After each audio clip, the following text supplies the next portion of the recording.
Task-based language assessment. We began this module by understanding what we mean by task-based language teaching. We looked at the features of a task and then moved on to examine the history of task-based language teaching and its close connection with communicative language teaching. We also looked at some basic criteria that have to be borne in mind while creating a task and then identified various task types.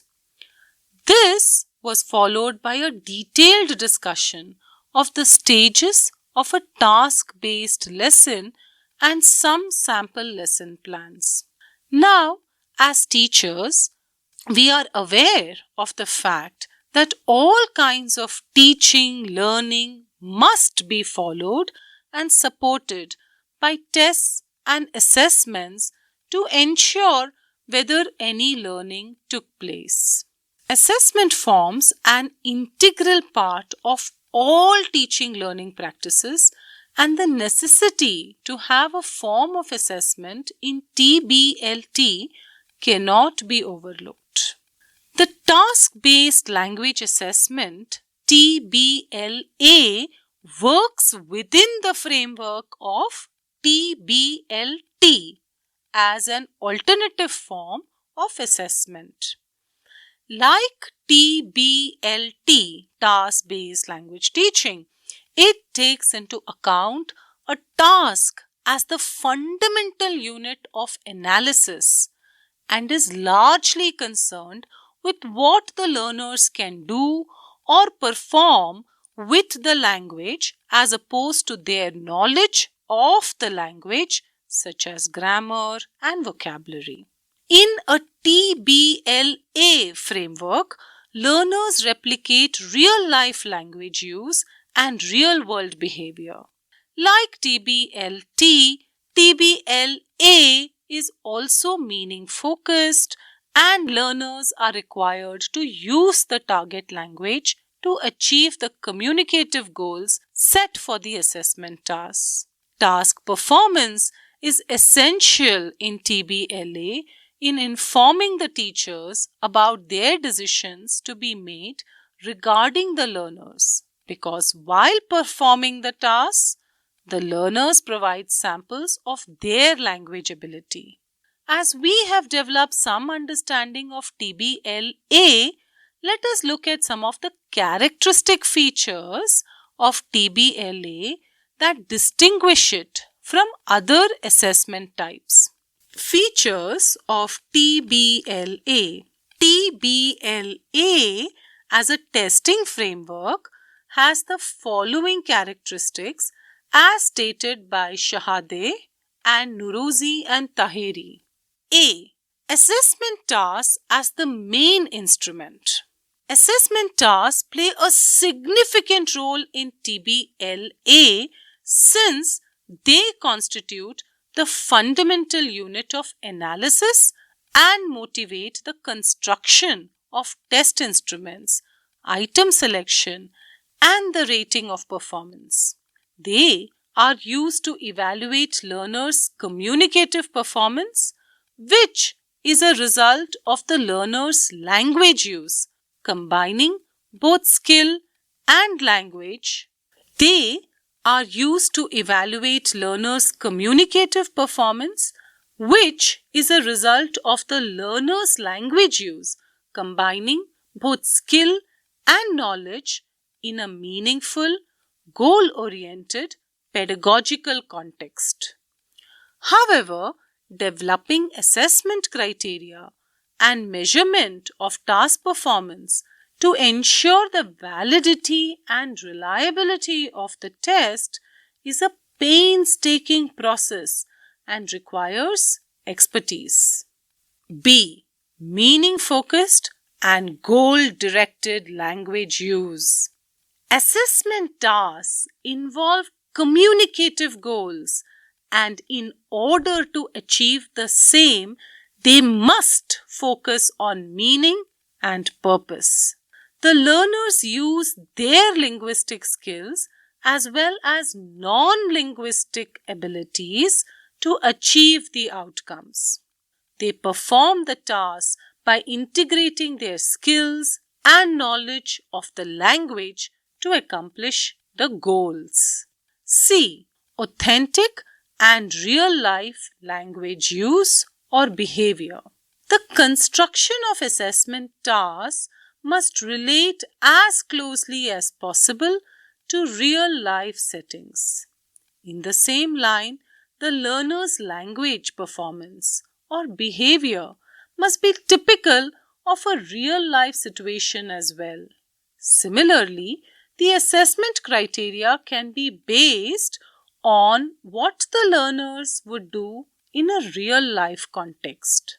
This improves the generalizability and authenticity of the assessment. D. Task performance as a direct measure of assessment. In TBLA, learner's performance is not separated from the task. The measure of the language performance or proficiency is incorporated into the task performance itself, and any kind of separation would put a question on the task-based nature of the assessment. Therefore, assessment tasks need to be direct, and no indirect measure to assess language performance is allowed. E. Formative and criterion referenced. Generally, the nature of assessment in TBLA is formative. A single task performance exposes teachers to the different aspects of language ability and development, such as fluency, accuracy, pragmatic knowledge, procedural knowledge, and the like, based on which they can improve teaching learning in an instructional program. Hence, TBLA offers a positive wash-back effect. Likewise, the learner's abilities or performances are not compared with each other, but are evaluated based on whether they accomplished the task objectives. Learners receive diagnostic feedback and can compare their performance with clearly laid out performance criteria. Washback in testing refers to the impact of testing on teaching learning. It can be positive when the focus of assessment corresponds to the instructional goals. Synthesis. As we have understood the different principles that guide the implementation of TBLA, it is inevitable to examine how these principles seek to inform assessment in a language classroom. The table below provides a sample of such synthesis in which the principles given in the left column relate to the examples given in the right column. Let us take them one by one.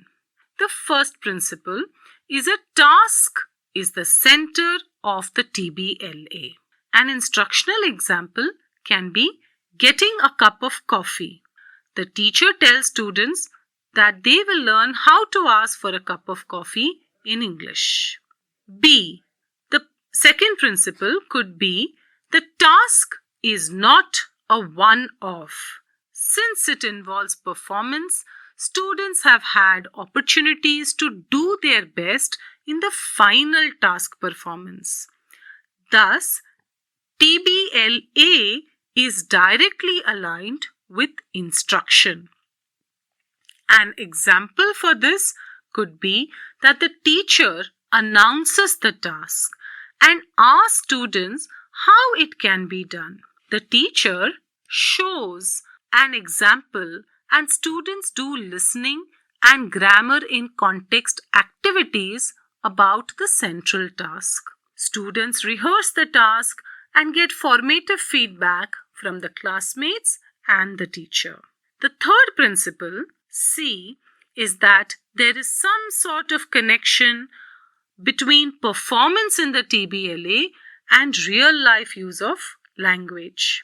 In the instructional example, the teacher remarks how this ordering a cup of coffee is something people do in real life with language.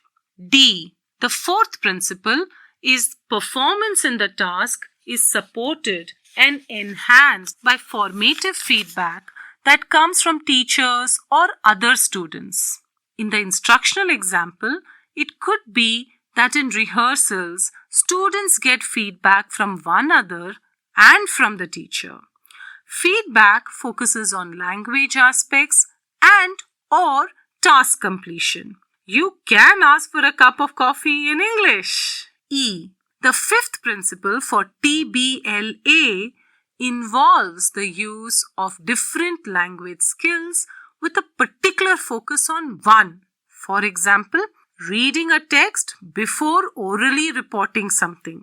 In the instructional example, it could be that students read menus used in cafes and listen to someone asking for a cup of coffee in the target language and take notes. F. The sixth principle states that TBLA uses criteria that clearly delineate what students will do and how they will do it. Teacher and students know these criteria. In the instructional example, it could be that the teacher presents task and assessment criteria to students. They revisit these when needed. Teacher explains what aspects of language are needed for the task. She uses clear instructions to request. For example, do you have latte? Pronounce keywords correctly. Example, sugar, spoonful, etc. G. The TBLA has the potential to provide feedback to improve language learning and instruction. The instructional example for this could be that based on students' performance during rehearsals, teacher analyzes what language aspects they need to improve so that they can do the task better in the final task performance. H. The eighth principle states that TBLA can come in the form of various instruments. As an instructional example, the teacher provides students with a simple checklist to judge peer or self-performance. She intonates questions correctly, pronounces keywords correctly, requests types of coffee, asks for the price. I. The ninth principle states that the TBLA can be assessed on two grounds, depending on the language focus of a course. The TBLA's language constructs or task achievement. As an instructional example, the teacher evaluates whether students learned the language objectives related to the task. Example, requesting, asking for prizes, etc.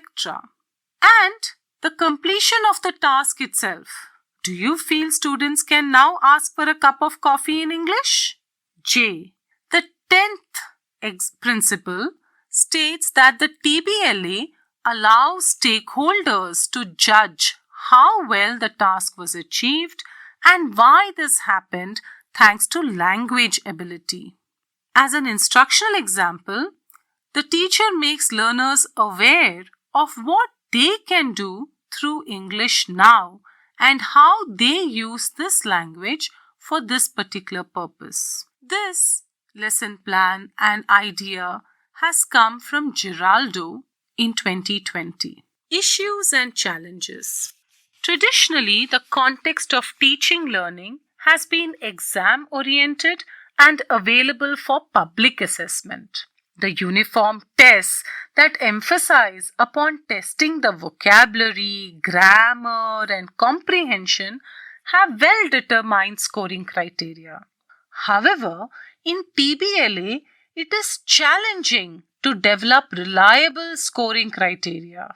However, measures such as the discourse analytic method and external ratings, subjective in nature, could help measure learners' performance as per Ellis.